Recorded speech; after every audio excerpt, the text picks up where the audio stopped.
Hello everyone, welcome to Sanmarga classes. ನಾವು LBA ಅಂಗಾಂಶಗಳು ಪಾಠದ ಪ್ರಶ್ನೆ ಉತ್ತರಗಳನ್ನು ವಿವರಿಸುತ್ತಿದ್ದೇನೆ. ಪ್ರಶ್ನೆ 32.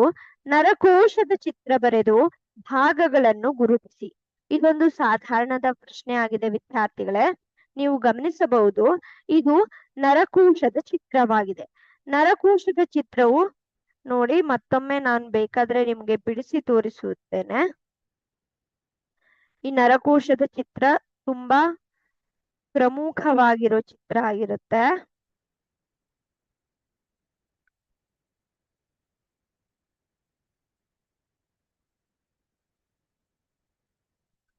ನೋಡಿ, ತುಂಬಾ ಈಸಿಯಾಗಿ ಕೂಡ ಇದೆ, ಬೇಗ ಬಿಡಿಸ್ಬೋದು ನೀವು. ಆಯ್ತಾ?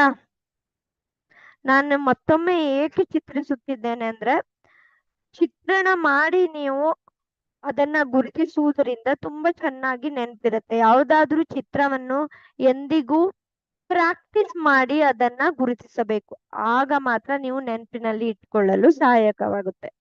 ನೋಡಿ, ಇಲ್ಲಿ ಇದನ್ನ ಕೋಶ ಕೇಂದ್ರ ಎಂದು ಕರೆಯುತ್ತಾರೆ, ಕೋಶಕಾಯ ಎಂದು ಕರೆಯುತ್ತಾರೆ. ಇದನ್ನ ಡೆಂಡ್ರೈಟ್ ಅಲ್ವಾ? ಇವುಗಳನ್ನ ಆಕ್ಸಾನ್ ಎಂದು ಕರೆಯಲಾಗುತ್ತೆ ಅಲ್ವಾ? ಇದು ನರ ತುದಿಗಳು